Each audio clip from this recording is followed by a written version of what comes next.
Halo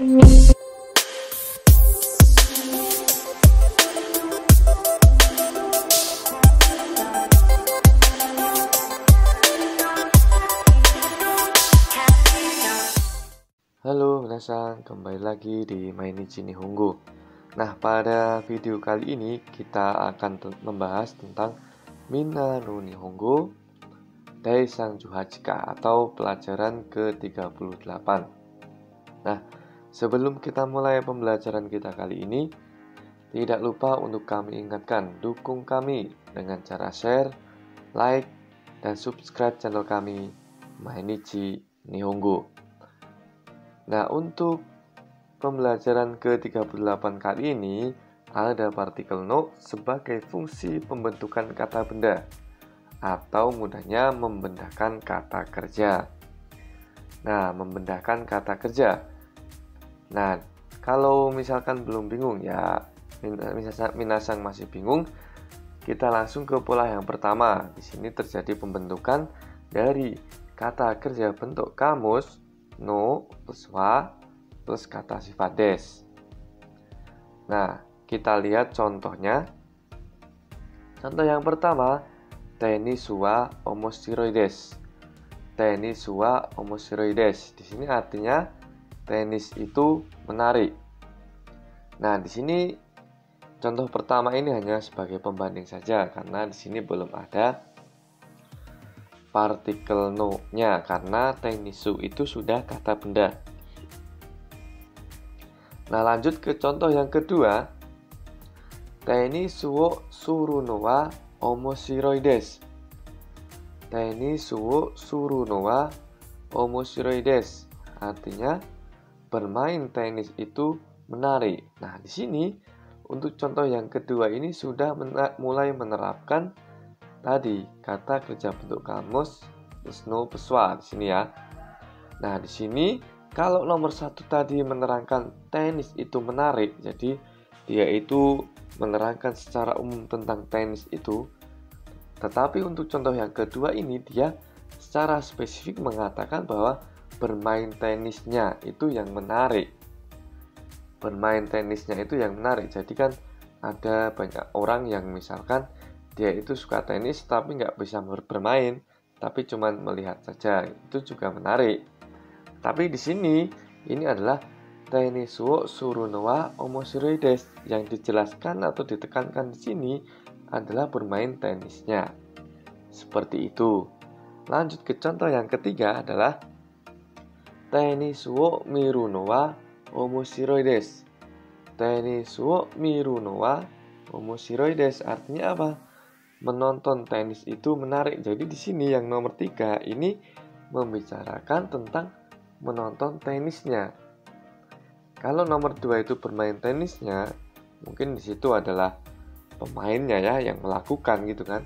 Tapi di nomor 3 ini adalah membicarakan tentang menonton tenisnya. Misalkan kenapa kok menonton tenisnya itu menarik? Mungkin ada banyak penjual makanan ataupun mungkin ada keseruan tentang sporternya seperti itu ya, maka dikatakan tenisu wo miru no wa omoshiroides. Nah, itulah tadi 3 contoh tentang kata kerja bentuk kamus no plus wa kata sifat des. Dan di sini kata sifatnya bisa yang lain-lain ya, tergantung nanti kalimatnya bagaimana. Ini hanya sebagai contoh dan sebagai pembanding. Silahkan minasang kembangkan sendiri. Lanjut untuk pola selanjutnya adalah kata kerja bentuk kamus no ga kata sifat des. Nah, kalau tadi no wa, di sini no ga. Jadi fungsinya berbeda-beda. Jika no wa tadi sebagai topik pembicaraan, nah no ga di sini dia lebih menegaskan tentang kata kerjanya yang dijadikan kata benda. Contohnya apa? Kita lihat. Contoh yang pertama, watashi wa hanaga suki desu. Watashi wa hanaga suki desu. Jadi di sini membandingkan saya suka bunga. Itu kan? Saya suka bunga. Jadi suka bunga itu kan bermacam-macam. Mungkin nanti suka merawatnya atau mungkin suka melihat bunganya yang berwarna-warni, itu kan berbeda-beda. Nah, contoh yang kedua adalah watashi wa hanao sodateru no ga suki desu.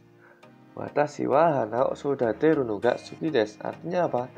Saya suka memelihara bunga. Jadi kalau nomor 1 itu saya suka bunga, itu umum. Tetapi kalau 2 ini dia lebih spesifik.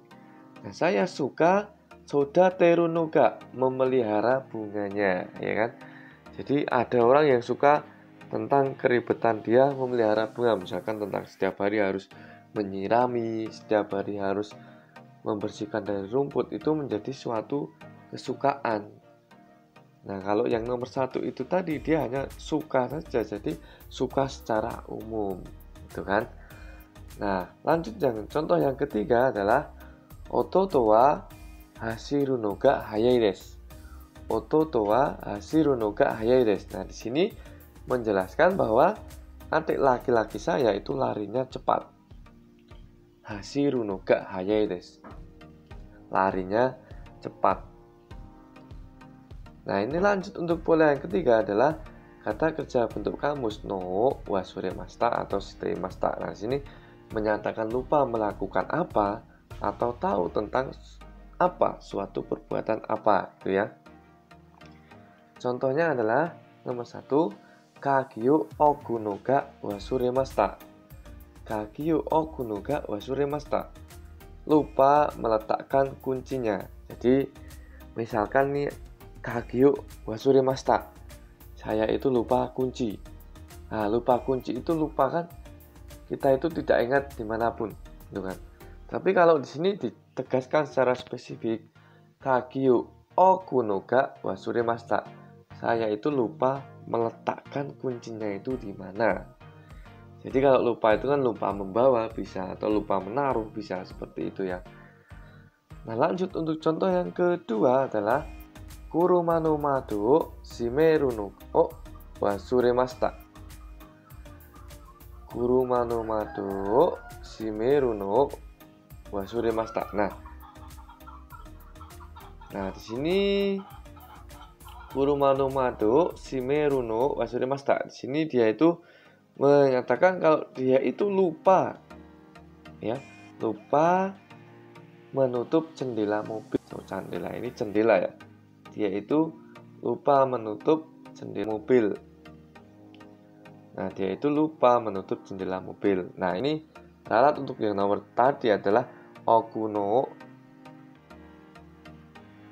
wasuremashita. Oku no wasuremashita itu ya. Nah, di sini yang nomor 2 adalah menutup jendela mobil. Nah, di sini lupa, mungkin lupa mobil. Itu kan secara umum dia itu lupa mobilnya yang mana. Tapi di sini dia menyatakan lupa menutup jendela mobilnya, seperti itu. Contoh yang ketiga,